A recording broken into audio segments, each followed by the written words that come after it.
అందరికీ నమస్కారం అండి. నా పేరు అఖిల్ దుద్యమారి. నిన్న మధ్యాహ్నం నుంచి ఒక వీడియో సర్క్యులేట్ అవుతుంది కొండాపూర్ జోన్లో. ఒక డెలివరీ అబ్బాయి రమేష్ అఖిల్ అనే ఒక అబ్బాయి మా ఎదురుగా ఉన్న ఒక ఫ్లాట్లో, చేలం రెసిడెన్సీ అనే ఫ్లాట్లో 201లో ఇవ్వాల్సిన పార్సల్ అరుణ రెసిడెన్సీ 201లో ఇచ్చాడు. అక్కడ డెలివరీ అడ్రస్ మీద వెరీ వెరీ క్లియర్ గా రాసింది ఏంటంటే ఆపోజిట్ టు అరుణ రెసిడెన్సీ 201. నేను కావాలంటే మీకు ఆ లింక్ ఆ ఫోటో కూడా నేను మీకు పెడతాను. సో అది క్లియర్ గా ఉంది. సో మా ఇంట్లో మధ్యాహ్నం పూట ఏంటంటే ఎవరో ఇంట్లో నలుగురిలో ఎవరో ఒకరు ఆర్డర్ చేశారని చెప్పి మా నాన్న ఆ అబ్బాయి వచ్చి డోర్ కొట్టగానే 201 అరుణ రెసిడెన్సీ అనగానే మా నాన్న తీసుకున్నారు. ఇది మన ఇంట్లోనే పెట్టారా అని మా నాన్న అడిగే లోపే మా నాన్న చేతిలో పెట్టేసి ఆ అబ్బాయి వెళ్ళిపోయాడు. ఒక ఆర్డర్ డెలివరీ ఇచ్చే ముందు కన్ఫర్మేషన్ చేసుకోవాల్సిన అవసరం డెఫినెట్లీ ఉంటుంది అనేది నేను అనుకుంటున్నా. ఒక ఓటీపీయో లేకపోతే కాల్ చేసో లేకపోతే ఆ పేరేంటో కనుక్కొని క్రాస్ చెక్ చేసుకొని ఇది కరెక్ట్ డెలివరీయా కాదా అని ఇచ్చుకొని వెళ్ళిపోవాలి. ఓకే, ఆ అబ్బాయి ఫస్ట్ ఒక తప్పు చేశాడు. ఓకే, రాంగ్ అడ్రస్ ఇచ్చేసి వెళ్ళిపోయాడు. మా ఇంట్లో తెలియకుండా మా అమ్మ తెలియకుండా ఆ కవర్ తీసి ఓపెన్ చేసి ఇంట్లో ఎవరు ఆర్డర్ చేసింది ఇది అసలు అని చెప్పి మా అమ్మ ఓపెన్ చేసింది, చూసింది. సరే ఇంట్లో ఎవరు ఆర్డర్ చేయలేదంటే అక్కడే పక్కన పెట్టేశాం. 20 నిమిషాల తర్వాత వచ్చాడు. ఆ అబ్బాయి కోసమే ఇవ్వడానికి అది పెట్టినాం. ఆ అబ్బాయి మా ఇంటికి అడిగినప్పుడు నేను ఆ అబ్బాయిని యాజ్ ఎ జనరల్ సిటిజన్ గా, ఒక రెస్పాన్సిబుల్ సిటిజన్ గా నేను అడిగిన క్వశ్చన్, బ్రదర్ మీరు అసలు క్రాస్ చెక్ చేసుకున్నారా అడ్రస్ అని అడిగితే ఆ అబ్బాయి చెప్పిన విధానం ఏంటంటే, లేదు నేను చూసుకోలే ఇచ్చేస్తా. ఆ అబ్బాయి తాగేసి ఉండి మాట్లాడుతున్న పదాలు అవి. అవును, లేదు చూసుకోలేదు ఇచ్చేసిన, నేను ఏంది ఇప్పుడు, ఏమైతుంది ఇప్పుడు, అది ఇది అని మాట్లాడాను. అట్లా కాదు భయ్యా, నువ్వు మంచిగా మాట్లాడు అని మాట్లాడుతుంటే మా మమ్మీ అటు నుంచి వస్తుంటే ఇది కొంచెం ఓపెన్ అయింది ఏమనుకోకటి తీసుకోండి అని ఇస్తుంటే వాడు ఏంది ఫ్రీగా వస్తే తీసుకుంటారా, ఏందే ఫ్రీగా వస్తే తీసుకుంటారా అని ఇట్లాంటి మాటలు మాట్లాడినాడు. యాజ్ ఎ కొడుగ్గా నా ఫ్యామిలీని రక్షించుకోవాల్సిన బాధ్యత నాకు ఉంది. ఒక రెస్పాన్సిబుల్ పర్సన్ గా మా అమ్మనో లేకపోతే మీ అమ్మల్ని ఎవరైనా ఏదన్నా కూడా ఎవరు ఊరుకోరు కదండి.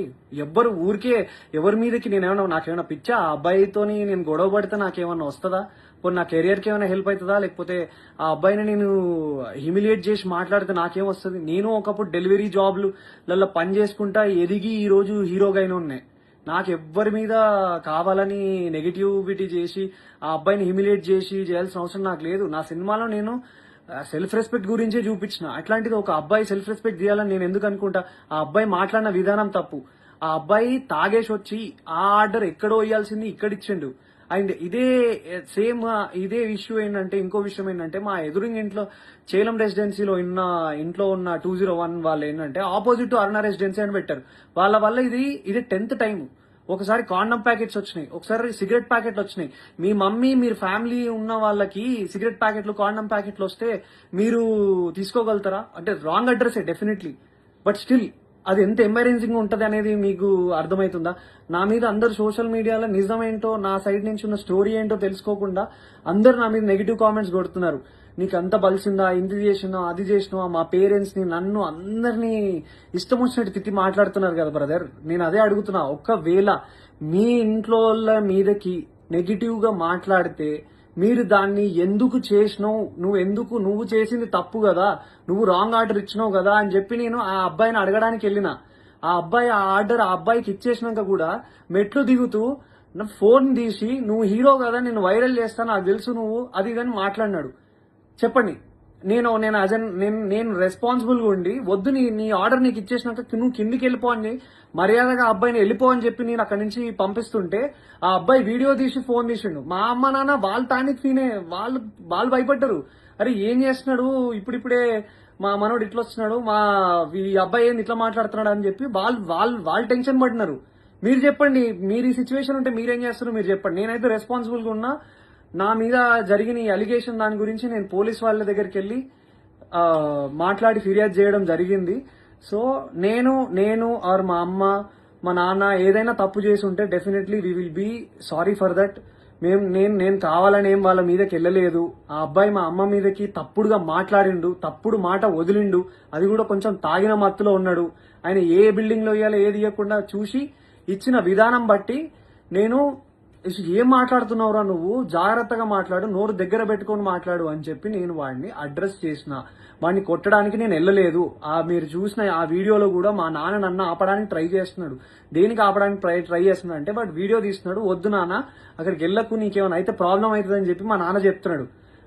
నేనేమో మా అమ్మా నాన్న, ఇప్పుడు మనం ఎంత కష్టపడ్డా గానీ ఏమి ఇస్తాం, మన అమ్మా నాన్నకు రెస్పెక్ట్ ఇస్తాం. అట్లాంటిది ఏ సంబంధం లేని అసలు మా ఆర్డర్ కాని దానికి మా ఇంట్లోకి వచ్చి మళ్ళీ బై మిస్టేక్ గా 20 నిమిషాల తర్వాత మళ్ళీ వచ్చి దానికి నేను ఆ అబ్బాయి వచ్చి ఇష్టం వచ్చినట్టు ఏందే ఫ్రీ వస్తే తీసుకుంటావా అని మీ ఇంట్లో ఉన్న వాళ్ళని ఎవరినన్నా అంటే మీరు ఊరుకోగలుగుతారా బ్రదర్? మీరు చెప్పండి. నాకు నన్ను ఇన్ని మాట్లాడుతున్నారు కదా, I'm able to take it. నాకు ఓకే, నాకేం ప్రాబ్లం లేదు. తప్పు నాదైతే నేను తలొంచుకొని అబ్బాయి సారీ చెప్పడానికి నాకు ఏ ప్రాబ్లం లేదు. కానీ ఒక డెలివరీ బాయ్ ఆ అబ్బాయి ఇన్స్టాగ్రామ్ ఓపెన్ చేసి చూడండి, హుక్కా బాటిళ్లతోని ఒక బైక్ కి సంబంధించిన నెంబర్ ప్లేట్ లేకుండా, కార్ కి సంబంధించిన నెంబర్ ప్లేట్లు లేకుండా ఉన్నారు. అలాంటివి ఫోటోలన్నీ పెట్టుకొని, హుక్కా ఫోటోలు పెట్టుకొని ఇవన్నీ చేస్తున్న అబ్బాయి, ఒక డెలివరీ అబ్బాయి చాలా ఇన్నోసెంట్ అని మాట్లాడుతున్నారు కదా. ఆ అబ్బాయి తాగొచ్చిండో ఏం చేసి వచ్చిండో ఎవరికి తెలుస్తుంది? ఎవరు దాన్ని తీసుకురాగలుగుతారో చెప్పండి. నేను రెడీ ఉన్నా. మీరు ఏదంటే అది చేయడానికి నేను రెడీగా ఉన్నా అందరికీ. And once again I request all the media and every one people, నేను ఒక మధ్య తరగతి మిడిల్ క్లాస్ కుటుంబంలో నుంచి వచ్చిన అబ్బాయినే. నేను డెలివరీలు చేసుకొని బతికే వచ్చిన. అట్లాంటి మా అమ్మ మా నాన్న డెలివరీ అబ్బాయిలు వస్తే మజ్జిగిచ్చి పండ్లిచ్చి పంపించిన రోజులు కూడా ఉన్నాయి.